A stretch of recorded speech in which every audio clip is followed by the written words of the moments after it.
ওকে, US এর attack complete ইরানের ওপরে, বাট এরপর কি হতে পারে এবার? খবর আসছে যে মিডল ইস্টে ইউএস এর যে বেসগুলো আছে ইরান সেগুলোর উপরে অ্যাটাক করার ব্যাপারে অলরেডি অ্যানাউন্স করে দিয়েছে। ইরানের পার্লামেন্টও অ্যাপ্রুভাল দিয়ে দিয়েছে স্ট্রেট অফ হরমুজকে ব্লক করে দেওয়ার ব্যাপারে।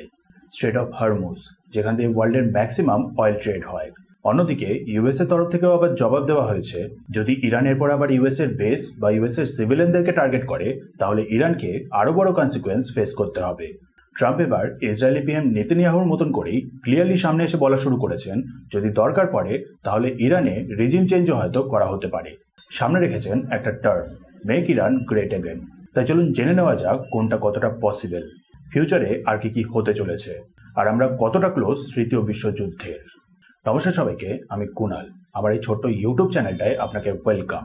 আপনি যদি ওয়ার্ল্ডের কারেন্ট অ্যাফেয়ার্স আর জিওপলিটিক্স নিয়ে ভিডিও দেখতে ভালো লাগে তাহলে আমার এই চ্যানেলটাকে সাবস্ক্রাইব করে বেল আইকনটাকে অন রাখতে পারেন, ফিউচারে আপলোড করা ভিডিওগুলোর নোটিফিকেশন যাতে আপনার কাছে পৌঁছে যায়। টপিকে ফেরত আসছি। সবার প্রথমে তো ইউএস যে অ্যাটাকটা করেছে সেটার ব্যাপারে ডিটেলসগুলো আগে জেনে নিন। অবাক হয়ে যাবেন ট্যাকটিক্সগুলো জেনে। সবকিছু ইউএস মিলিটারি তরফ থেকেই রিভিল করা হয়েছে। ইউএস এর একটা বেস আছে মিসৌরিতে, হোয়াইটম্যান এয়ারফোর্স বেস। প্রথমে কিছু B-2 বম্বার্স এখান থেকে পশ্চিম দিকে এগোয় ইন্দো প্যাসিফিকের দিকে, সাথে কিছু অয়েল ক্যারিয়ার এয়ারক্রাফটও ছিল মাঝপথে রিফিউলিং এর জন্য। এয়ারক্রাফটগুলো প্রথমে পৌঁছায় হাওয়াই, দেন গুয়াম, দেন ডিয়েগো গার্সিয়ার দিকে রওনা দেয়। ইরান সাথে ইরানের হয়ে যেসব দেশ ইউএস এর উপরে নজর রাখছিল সবারই ফোকাস ছিল এই দিকে। বাট গুয়ামের পর ফুল অন স্টেলথ মোডে চলে যায় B-2 গুলো। সাথে যে অয়েল ট্যাঙ্কারগুলো ছিল সেগুলো পিছিয়ে যায়, ফলে কোনো দেশেরই রাডারে আর ধরা পড়ে না। সেই সময় ইউএস থেকে পূর্বে আটলান্টিকের দিকে আবার রওনা দেয় আরো 7টা B-2 বম্বার। এই বম্বারগুলোই বলা হচ্ছে ইরানের এয়ার স্পেসে ঢুকে নাতানজ, ফর্দো আর ইস্পাহান নিউক্লিয়ার ফ্যাসিলিটিগুলোর উপরে হিট করেছে। বাট এখন খবর আসছে যে ফর্দো, যেটা কিনা মেন টার্গেট ছিল, সেখান থেকে ইরান আগেই সবকিছুকে সরিয়ে নিয়েছিল, ফলে এনরিচড ইউরেনিয়ামের যে রিস্কটা সেটা এখনো যায়নি। যাই হোক, ইরানের তরফ থেকে এবার বলা হয়েছে মিডল ইস্টে ইউএস এর যে বেসগুলো আছে ইরান সেগুলোকে এবার টার্গেট করবে। মিডল ইস্টে ইউএস এর অনেকগুলো বেস আছে, Iraq, Jordan, Kuwait, Bahrain, Qatar, Oman, UAE, Syria, Saudi, এরকম অনেকগুলো। কুয়েত, বাহরেন, কাতার আর ইউএই হলো ইরানের খুবই কাছে। সাথে মেন যে oil trade route Persian Gulf হয়ে strait of Hormuz, then Gulf of Oman, সেই পার্সিয়ান গালফেই। মানে যদি ইরান হিট করে তাহলে এগুলোকেই আগে হিট করবে। সাথে ইরান লং রেঞ্জের মিসাইল দিয়ে অত দূরে থাকা ইসরায়েলকে যখন হিট করতে পারছে তাহলে সাউদি বেসটাতেও অ্যাটাক হওয়া পসিবল। আর যদি ইরান এটা করে তাহলে অবভিয়াসলি ইউএসও জবাব দেবে। কি জবাব দেবে সেটা পরে আসছি, বাট আগে স্ট্রেট অফ হরমুজের ব্যাপারটাও জেনে নিন। ইরানের পার্লামেন্ট অ্যাপ্রুভাল দিয়ে দিয়েছে স্ট্রেট অফ হরমুজকে ব্লক করে দেওয়ার ব্যাপারে, যেটা কিনা অ্যাকচুয়ালি ইরানের ক্ষেত্রেই হয় বলতে গেলে একটা সেলফ গোল। 90% ইরানের oil export straight of Hormuz থেকেই হয়। ব্লক করলে নিজেদেরই ফান্ডিং স্টপ। সেক্ষেত্রে ইরান নিজেই যুদ্ধটাকে আর বেশি দিন চালাতে পারবে না।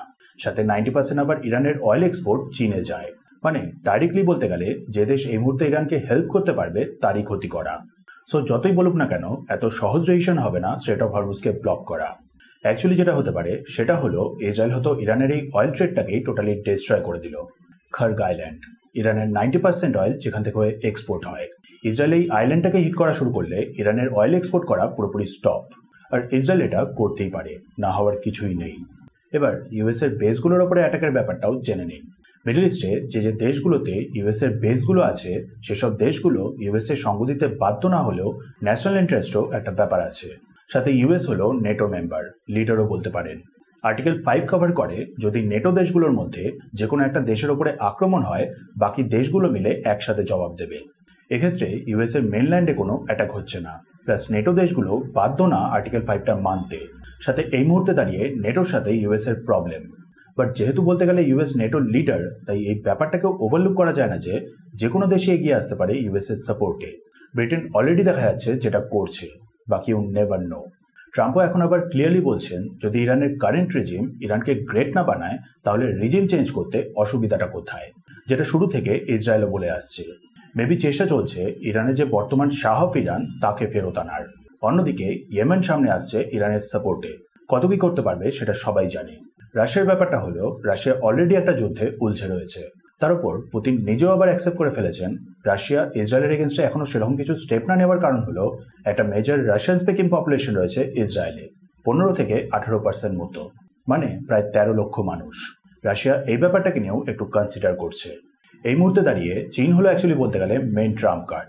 স্ট্রেট অফ হরমুজ ক্লোজ হলে চীন নিজেই এগিয়ে আসবে ইরানকে টেবিলে বসিয়ে ট্রাম্পের সাথে একটা ডিল করিয়ে নেওয়ার জন্য।